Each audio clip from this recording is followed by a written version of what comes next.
Alrighty. Okay. Gonna try something a little different here today, Cassandra. You're all wet.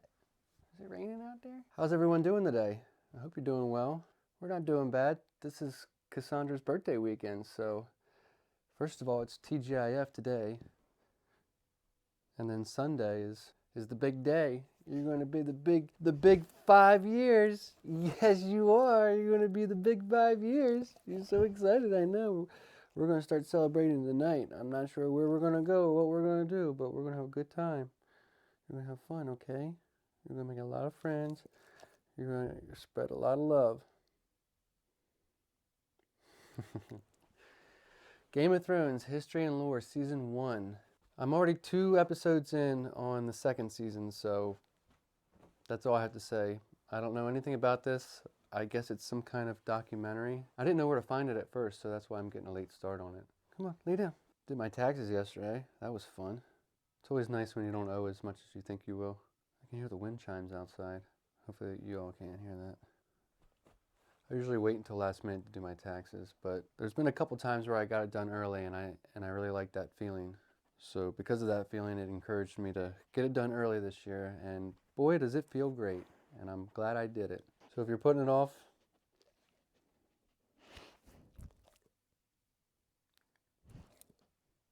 maybe don't. Try that.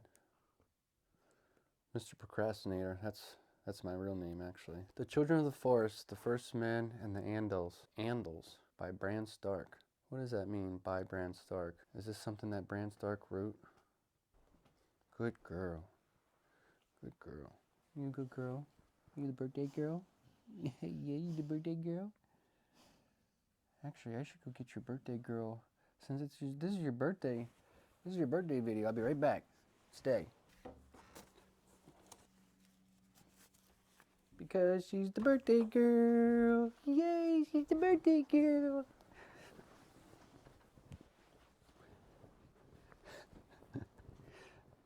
No, it's not food.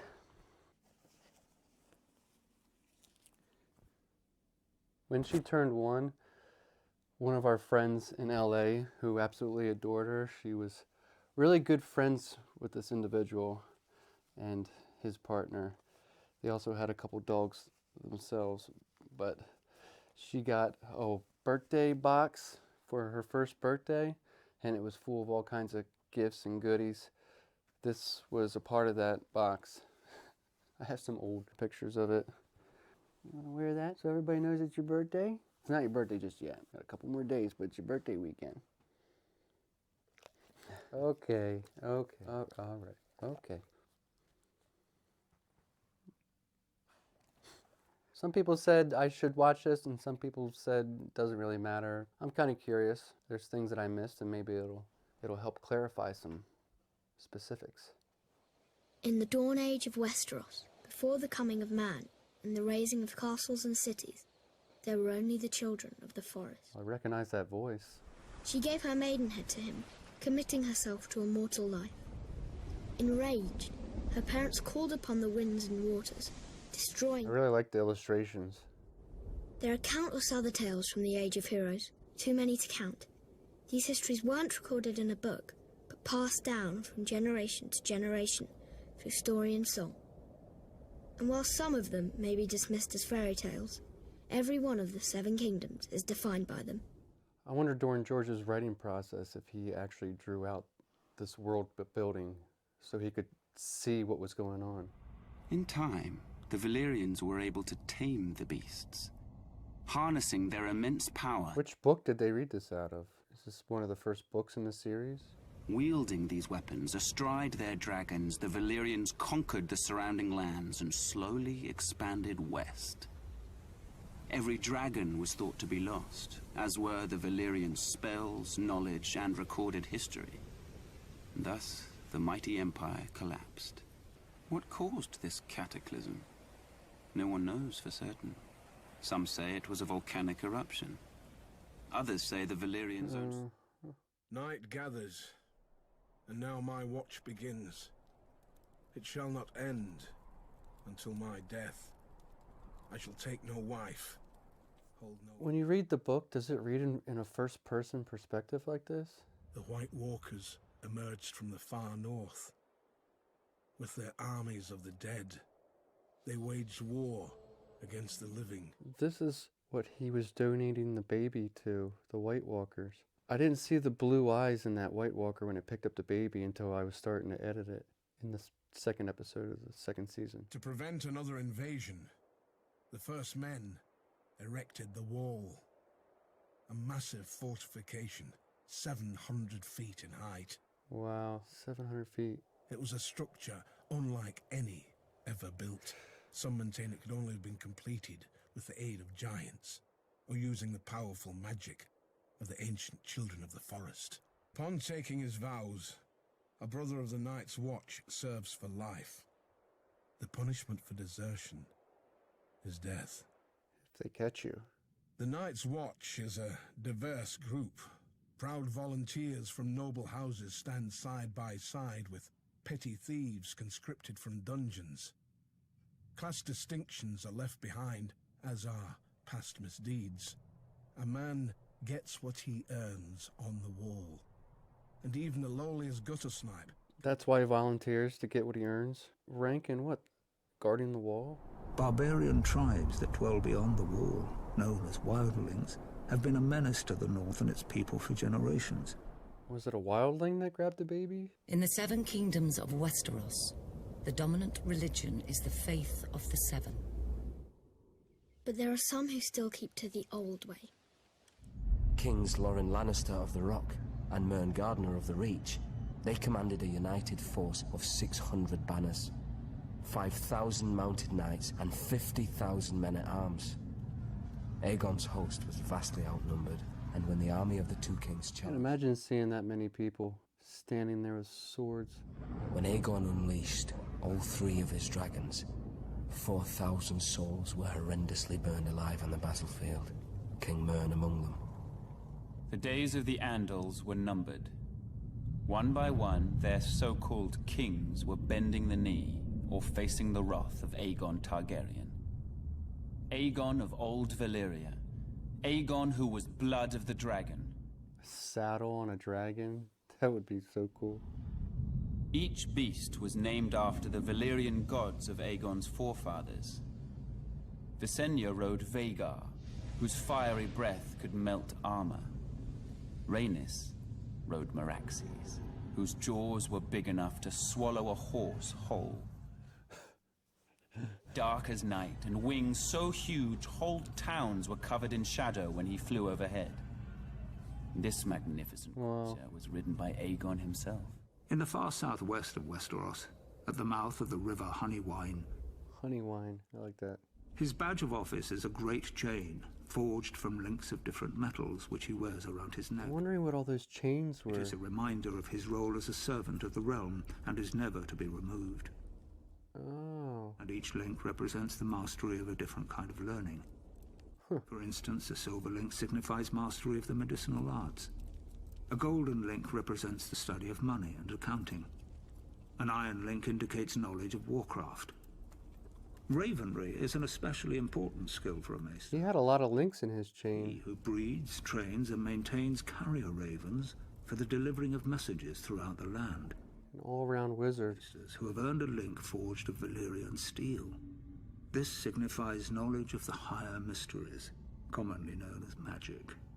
Only one maester in 100 possesses such a link, as this field of study is frowned upon by many in the Order. I wonder if he had that link. Some who refer to the Order as the Knights of the Mind. Knight of the Mind, okay. When Lord Rickard complied, Aerys, now utterly mad, arrested him for treason as well. Brandon Stark strangled himself, trying to free his father, who was roasted alive in his own armor. The entire court stood and watched this atrocity. Right. I remember Bran saying that. Aerys called for the head of Rickard's younger son, Eddard Stark, and Lyanna's betrothed, Robert Baratheon. Aerys Targaryen was the last of his name to sit on the Iron Throne. I love his voice. Far and wide as the Mad King, his was a reign of instability and terror. There may have been years of peace and prosperity during Eris's reign, but it was Tywin who was really running the country as Eris spiraled further and further into insanity. The dragon spawn were famous for losing their minds. It was the price they paid for centuries of keeping the bloodlines pure. And Eris more than happily continued the noble sister-fucking tradition of his forefathers. He cut himself so often on his Iron Throne, many referred to him as... Why does he have to have an Iron Throne with so much steel? Or they have all the knights he's killed? Instead, Eris had him executed. His father, Rickard Stark, as well. There wasn't much left to discuss after that. Eris feared their loved ones would seek revenge for what he did. He was right to be afraid. Eddard. Eris wasted no time in calling for the heads of Brandon's younger brother, my friend Eddard Stark. And my head too, of course. Ares grew increasingly hostile. My power and influence unnerved him. The captain of my personal guard, Sir Elin Payne, was once overheard making offhand comments regarding who was the true ruler of Westeros. When the king was given this information, he had Elin Payne's tongue ripped out with hot pincers. It was my desire to unite the houses of Lannister and Targaryen through marriage. My daughter Cersei would marry Aerys' eldest son, Prince Rhaegar. Such a union made perfect sense for all parties.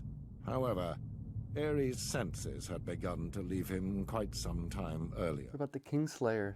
Aerys chose instead to insult my family, indicating that such a match was beneath Rhaegar. Instead, he chose Elia Martell of Dorne to be Rhaegar's wife. As if to rub salt in my wounds, Aerys appointed Jaime, my son, to the King's Guard.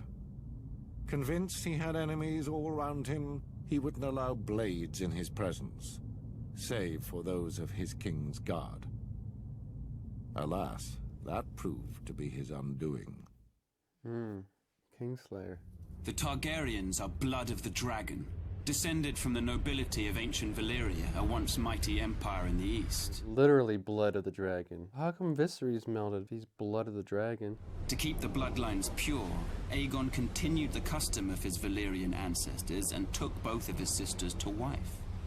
Together, they came ashore on the eastern coast of Westeros. Their blazon, a dragon with 3 heads, representing Aegon and his sister wives. Their words, fire and blood. Aegon and his sisters had a secret weapon. The last of the dragons. The dragon eggs? He had the swords of his enemies melted down by the fiery breath of his dragon, Balerion the Black Dread, and forged into the Iron Throne. The capital King's Landing was built on the eastern coast, where Aegon and his sisters first came ashore. And Aegon ordered the construction of a royal castle on its highest hill. So a dragon helped make that throne? For 300 years, the Targaryen dynasty stayed strong in the face of rebellion, civil war, and plague. Helps when you have dragons. The only surviving members of the storied Targaryen dynasty are myself, Prince Viserys, rightful King of the Andals, and ruler of the 7 Kingdoms. Viserys. I say Viserys. We were spirited away to the free cities of the East by loyalists. Here we have lived in exile ever since, dreaming of a day when we will cross the narrow sea and take back my father's throne.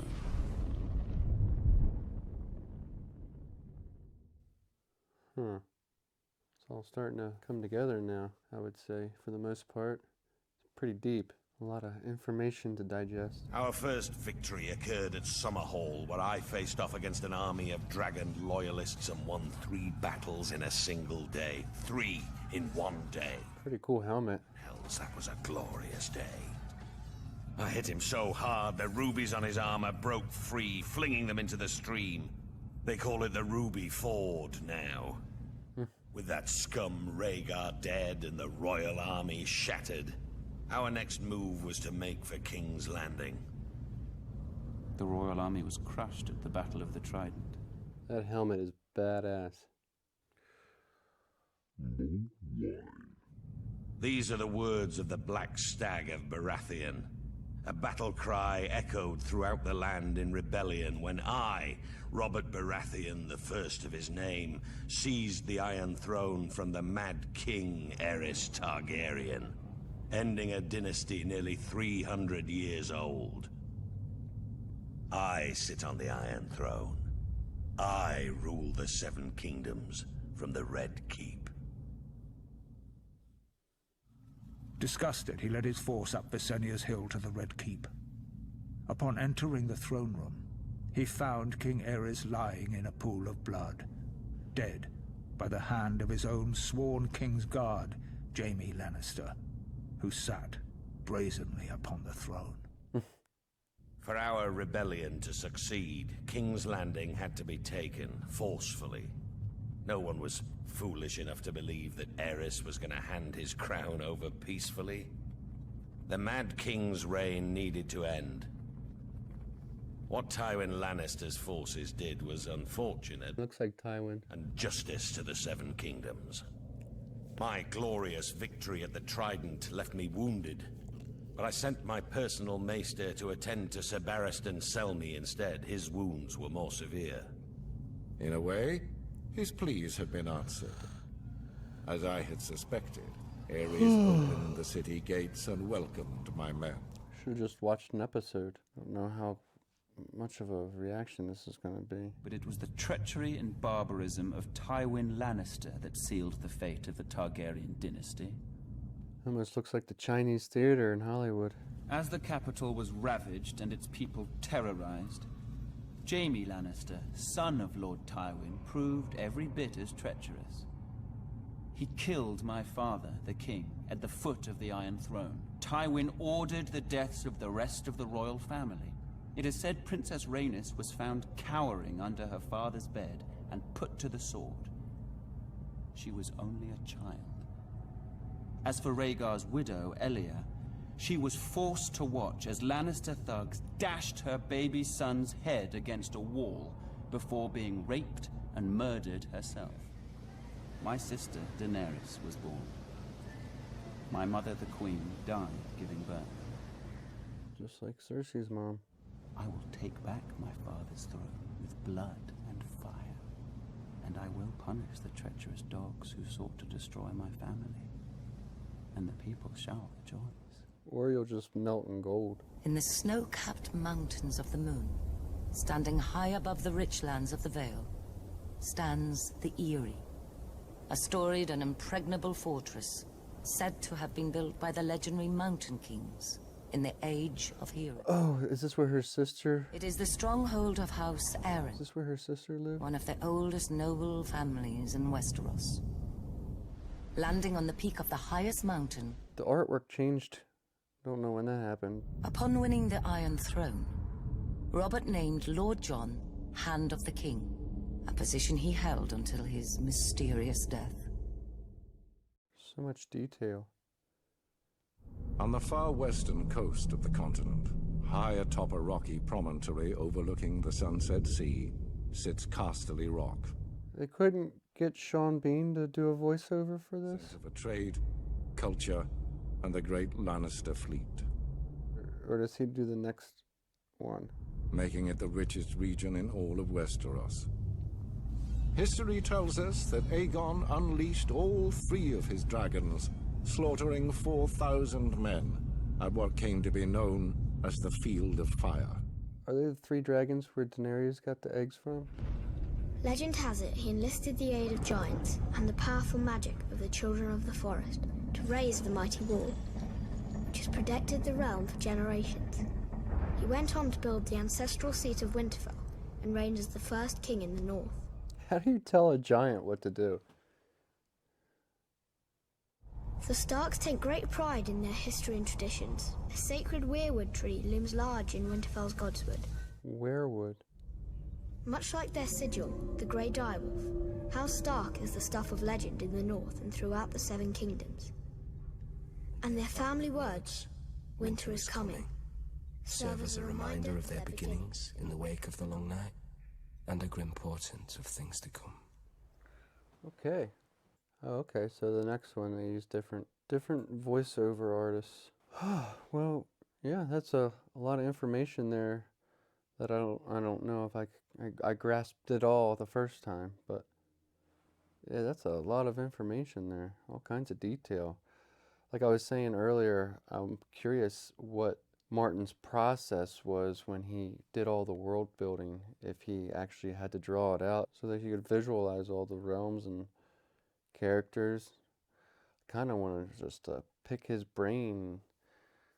I don't know if he's ever talked about his process in interviews, but it just seems so in depth, so much detail, so much going on. How long did it take him to create Game of Thrones in comparison to, I don't know, Lord of the Rings? Did George come up with all the language too, like Tolkien? Kind of more interested now in watching something about how he created Game of Thrones. I mean, it's just so much history, like it's like real history. He must know a lot about our own history. Got quite the imagination. I like the artwork that went along with it. Prefer those kind of documentaries. I mean, this one didn't have me on the edge of my seat, but at least now I have an idea of who is who and why they're upset. It's cool now because I have a better understanding of where the Lannisters came from and how Robert established his throne. That's pretty cool, how they explained all that. And I liked how it gave a visualization of everything as it evolved and, you know, what the characters went through.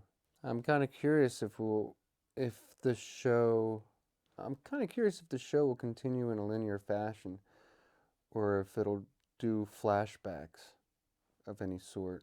Probably not, but that would be interesting if you got a prequel of like how of when Jamie. I guess they would all have to look younger, and it wouldn't look right. So Jon Snow is just a loyalist. He's not. I'm trying to remember in the first episode if it was really his decision to go to the wall, or if it was Eddard's decision for him to become a man, since it's a tradition of the Starks, I guess. Did Eddard protect the wall? Did I miss that? Did he spend time at the wall? I'm sure I'll answer all these questions when I go back and edit through this. Well, I'm glad that I got that out of the way, and now I can continue on with the next episode of Season 2, which is Episode 3. And I guess we'll just go from there. Enjoy the rest of your day, everyone. We'll see you later. See them.